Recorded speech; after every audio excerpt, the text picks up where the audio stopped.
यूनुस, सबसे तो पहले ये बताइए, आपके साथ ये खेले, आपकी कप्तानी में उन्होंने डेब्यू किया, एक क्लब में भी आपके साथ खेलते थे, कितना मुश्किल काम है क्रिकेट खेलते हुए एक्सपर्ट बनना? आसान काम नहीं है, क्योंकि बाज़ आपको ऐसी बातें भी करनी पड़ जाती हैं और अपने कुलीग्स के मुतालिक करनी पड़ जाती है और उस गेम के मुतालिक करनी पड़ जाती है जो कि आप खुद करंट खेल रहे होते हो। मेरे साथ भी ये हुआ। मेरे ख्याल से, मुझे अगर याद हो, जब हमने कैप्टन कॉर्नर्स करते थे, जी हाँ, पूछा जाता था मैच में हर दफा, 2000 या आप समझिए 2007-8 की बात है, तो जब से मैंने भी किया, फिर 2011 से मैं रेगुलर जो है ये इसी फील्ड में आ गया हूँ। तो बड़ा मुश्किल होता है बाज़ कि आपको अपने कुलीग्स के मुतालिक बात करनी पड़ती है। और कोई गिला करता है?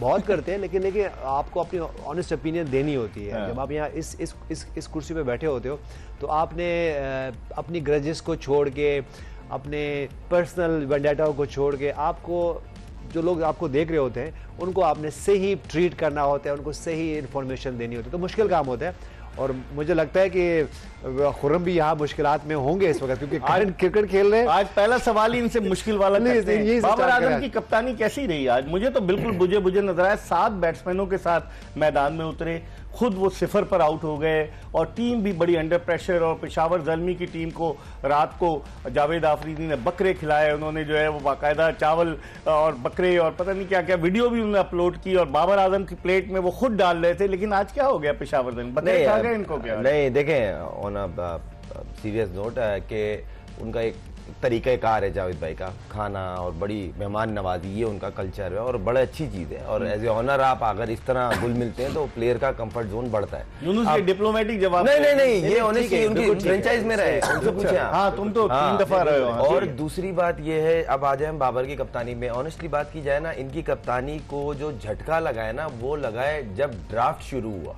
अच्छा, यहाँ से नहीं हुआ। ड्राफ्ट में जो आपने पिक ली है, इनकी कल हम ही लोग डिस्कस कर रहे थे टीम की, तो मैंने ही बोला था इनकी टीम ऐसी पिक हुई है जैसे बाबर के गिर्द पूरा मैच चलेगा।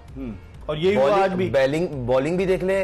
अब देखे ना TKC जो कैटमोर, अब वो कितने अरसे से काफी लीगों में पिक ही नहीं हो रहा, मगर इस फ्रेंचाइज में मुस्तकिल 3रा साल है और कोई एक्सेप्शनल परफॉर्मेंस नहीं है। फिर आपने कोई अपने अलावा ऐसा प्लेयर नहीं लिया। साइम की बात नहीं कर रहा, साइम एक एक्सेप्शनल टैलेंट है और जिस तरह उसने अपने आप को जिस तरह एक्सप्लोर कर रहा है, उसके अलावा बाबर के गिर्द कोई इसके साथ लेके चलने वाला नहीं है। इसकी एग्जांपल में हारिस नहीं निकल के मार रहा था। देखें 2 शॉट बड़े, 3 शॉट बड़े, उसके बाद आउट हो जाना, ऐसे प्लेयर पे आप डिपेंड नहीं कर सकते। प्लेयर अच्छा है मगर वही बात आ गई, रिलायबल नहीं है, कंसिस्टेंट नहीं है। कंसिस्टेंट वो बोलते हैं 3 छक्के, उसको मैं प्लेयर नहीं मानता। हो सकता है मैं गलत हूं। दूसरी बात यह है कि आपकी ड्राफ्ट में जो टीम पिक हुई थी ना, आपकी मिडिल में बिल्कुल जान नहीं है। जो कोर होती है बैटिंग लाइन की, जो कोर होती है वो मिडिल होता है कि आप 6ठे ओवर के बाद यानी कि 7वें ओवर से 15वें ओवर तक किस तरह रोटेट वाले प्लेयर हैं जो 6 रन इस क्रिकेट में इन पिचेस पे जो 6 रन ले सकते हैं सिंगल डबल गैप्स में खेल के। तो शॉट मार रहे थे, डॉट हो रही थी या आउट हो रहे थे, एक चीज बेसिक थी। और जब आपके सरों पे, जब सर पे आप पे रन के प्रेशर आ जाता ना कि 8, 9, 10 रन की एवरेज कंसिस्टेंट करनी है, तो बड़ा मुश्किल है। ऐसी टीम जल्दी एक्सपोज होती है। लेकिन यूनुस, हैरत की बात है, मिचेल ओवन ऑस्ट्रेलिया का बैट्समैन, बिग बैश में उसने 2 सेंचुरियां स्कोर की और वो ऊपर खेलता है। आज उसको 7वें नंबर पर बैटिंग के लिए भेजा पेशावर ज़ल्मी ने। देखिए, मुश्किलात होती हैं जब आपके पास ऐसे प्लेयर्स होते हैं कि आप उनको उनके प्लेसेस पे खिलाना मुश्किल हो जाता है, तो आपके लिए फिर मुश्किलात हैं। इसी तरह अगर मैं जैसे अभी ये मैच हो रहा है, हमने उस्मान खान की बात की, तो वो भी बाज़ औक़ात हमने देखा है कि जब उन्होंने परफॉर्मेंस किया तो वो एज ए ओपनर खेलते थे, अभी कभी 1 डाउन खेल रहे हैं, कभी मिडिल ऑर्डर में खेलें, आज इवन शान मसूद नंबर 4 खेलें।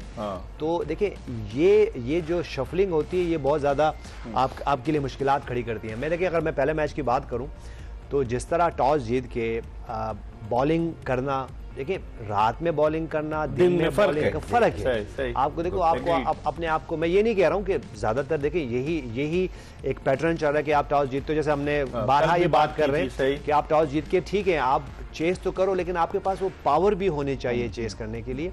तो पेशावर ज़ल्मी का हमने ये देखा कि वो आते हैं और ठीक है, पास्ट में ये चेस करते थे, लेकिन जब तक कामरान अकमल साथ होते थे तो वो एक बड़ी इनिंग खेलते थे। वो हमेशा ऐसे मैचेस में बनाता था, हर दूसरी तीसरे मैच में वो सेंचुरी करते थे। और मैं खुद भी पेशावर ज़ल्मी का पार्ट था उस वक्त। तो वो आके 100 करते थे, बड़ी इनिंग खेलते थे और वो चेस कर जाते। लेकिन आपको बाज़ औक़ात सिचुएशन के हिसाब से करना पड़ता है। देखिए अब हमने देखा कि जिस तरह सऊद शकील की और उसके बाद उसकी पार्टनरशिप हुई यहाँ पे, अगर मैं एलन की बात करूँ, फिन एलन की बात करूँ, तो देखिए यहाँ पे पार्टनरशिप बड़ी ज़बरदस्त हुई। ठीक है, अगर मैं जिस वक्त बात करूँ तो उन्होंने जिस वक्त सऊद शकील आउट हुए हैं तो वो हो सकता था कि उस वक्त रन्स कम होते, लेकिन उसके बाद फिर उनके पार्टनरशिप पे पार्टनरशिप होती रही और रन्स होते रहे, और रन्स का एक जो फ्लो शुरू से सेट हुआ था वो रुका नहीं। और उसके बाद अगर मैं पेशावर ज़ल्मी की बात करूं, जब वो चेस करने का आप चेस करने, ठीक है 200 प्लस रन आप चेस कर रहे हो, लेकिन अभी यहाँ मुश्किलात नहीं आ रही। अभी ये मैच हो रहा है ना, अभी 235 रन चेस कर रहे हैं, लेकिन फिर एक चांस है यहाँ पे 15 का रिक्वायर्ड रन रेट है, लेकिन चांस है, क्योंकि देखिए आपके पास जेम्स मौजूद है, जेम्स मौजूद हैं, उसके बाद आपके पास देख लें पिच आपके सामने है, तो इस वक्त ये इतने रन चेज हो सकते हैं। और ये देखें एक और बाउंड्री, और अभी अगर आप देखेंगे तो रिक्वायर्ड रेट जो है वो 13 पॉइंट कुछ का है। तो मेरे ख्याल से देखिए आपको एक तो ये करना है, इवन सेकंड मैच में भी हो, जब पावर प्ले में आप 2 से 3 आउट हो जाएंगे आपके, तो फिर मुश्किल देखिए कैचअप गेम नहीं करना है इस पे। आप जैसे अगर पहले मैच की मैं बात करूं तो क्वेटा ग्लैडिएटर्स की तरफ से वो पार्टनरशिप्स होती गई और वहां पे कहीं भी कैचअप गेम नहीं था। और अगर मैं दोनों टीमों की मैं बात करूं, पहले मैच में पेशावर ज़ल्मी की भी बात कर लूं और इवन अभी भी बात करूं, अभी एक पार्टनरशिप हुई है ना, तो फिर एक हो चलिए। तो मेरे ख्याल से देखिए ये वो पॉइंट्स हैं जो कि आपको एड्रेस करने हैं। उसके बाद फिर बॉलिंग में भी अगर मैं पहले मैच की बात करूं तो वहां पे स्पिनर्स का बहुत अहम रोल था। मैं अगर इब्रार अहमद की बात करूं, उस्मान तारिक की बात करूं, तो उस वहां पे भी उन्होंने वो पार्टनरशिप में विकेटें लेते रहे। तो मेरे ख्याल से देखें ये पार्टनरशिप का गेम है, ये सिर्फ ये नहीं है कि आप आके एक्सक्लूसिव तेज बॉलिंग करो। अगर इस वक्त मैं कराची किंग्स की बॉलर्स की बात करूं इस सेकंड मैच में, तो उनके पास, मैं ये नहीं कहूंगा उनके पास प्लान नहीं होगा, उनके पास स्ट्रेटेजी सब कुछ था, लेकिन देखिए आप इतना ज्यादा रूम दोगे, बहुत पीछे शॉर्ट बॉलिंग करेंगे, बैट्समैन के पास, जो बैटर्स के पास बैट अच्छे हैं, उनकी जो है ना उनकी टेक्निक अच्छी है, तो देखिए वो आपको रन्स करेंगे। तो मेरे ख्याल से देखिए ये वो पॉइंट्स है जो कि एड्रेस करने। और ये देखिए अब हम फिर वही वाली बात करते हैं, कोचेस क्या कर रहे हैं, कैप्टन क्या कर रहे हैं, हम यहाँ पे जो है वो बाबर आजम की बात कर रहे हैं, वो तो सब है, लेकिन देखिए अब इस फ्रेंचाइज लीग्स में ये बैटर्स का भी, बॉलर्स का भी अपना रोल है कि उनको ये खुद एड्रेस करना है, क्योंकि सारे इंटरनेशनल प्लेयर बहुत टॉप की क्रिकेट खेल रहे हैं। जिस तरह आपने बाबर की बात की, 7 नंबर तक बैट्समैन थे, और माइकल ओवन जिसने बिग बैश में बड़ी अच्छी बैटिंग की, वो 7वें नंबर पर बैटिंग करने के लिए आया। आप समझते हैं हुसैन तलत को ऊपर भेज दिया, बैटिंग ऑर्डर सही था आपकी नज़र में? देखिए कहीं ना कहीं मिस्टेक हो रही है, और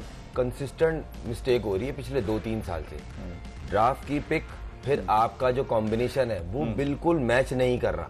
मैच में जो प्लेइंग 11 ये चूज करते हैं, आज भी अगर आप देखें सुफियान मुकीम पे ये डिपेंड कर रहे हैं, वो खुद नया बच्चा है और उसको मार पड़ी तब जब उसने तेज बॉलिंग शुरू कर दी। जब पिच में जब कुछ नहीं हो रहा था ना, सिर्फ बैट्समैन लाइन ढूंढता है, बॉलिंग की पेस को यूज करते हैं। तो जहां उसको 5वीं या 6ठी बॉल पे उसने आके बताया, तो उसने आखिरी बॉल पे जब 3 छक्के खा चुका था वो, उसने बॉल की लेंथ भी चेंज की, लाइन भी, और पेस को स्लो किया, तो वो आउट हो गया। तो ये छोटी छोटी मिस्टेक्स है। देखें एक तो एक स्पिनर इकलौता, वो भी यंग, कोई एक्सपीरियंस नहीं है। आप उसके मुकाबले में अगर कोयटा की देखेंगे ना, जो बेंच पे भी बैठे हैं वो एक्सपीरियंस है, बड़ी बैलेंस टीम पे कोई है इस दफा कोयटा की। तो ज़ल्मी की और कोयटा की जो टीम है ना, कॉम्बिनेशन जमीन आसमान का फर्क था। तो सेम ऐसी मुल्तान की बात कर लें, इस पर हम मजीद बात करेंगे। पार्टनरशिप जो है वो 103 रन की हो गई है, और ये पार्टनरशिप अब खतरे की अलामत बनती जा रही है अगर देखा जाए तो मुल्तान सुल्तान्स के लिए। और दिलचस्प बात यह है कि जो मैदान से बाहर सर्द जंग जारी थी दोनों टीमों के मालिकान के दरमियान, अली तरीन जो थे वो क्रिटिसाइज कर रहे थे और सलमान इकबाल जो थे वो मैदान में आकर डिफेंड कर रहे थे। और अब इस मैच के बाद आया दोनों गले मिलते हैं, जो जीतेगा वो यकीनी तौर पर बहुत ज़्यादा खुशियां मनाएगा। इस पर मजीद बात करेंगे। इस वक्त हम एक ब्रेक की तरफ बढ़ रहे हैं और ब्रेक के बाद दोबारा खुर्रम मंजूर और यूनुस खान के साथ आपको ज्वाइन करेंगे। Stay tune to Express News, जोश जगा दे जीत की धुन।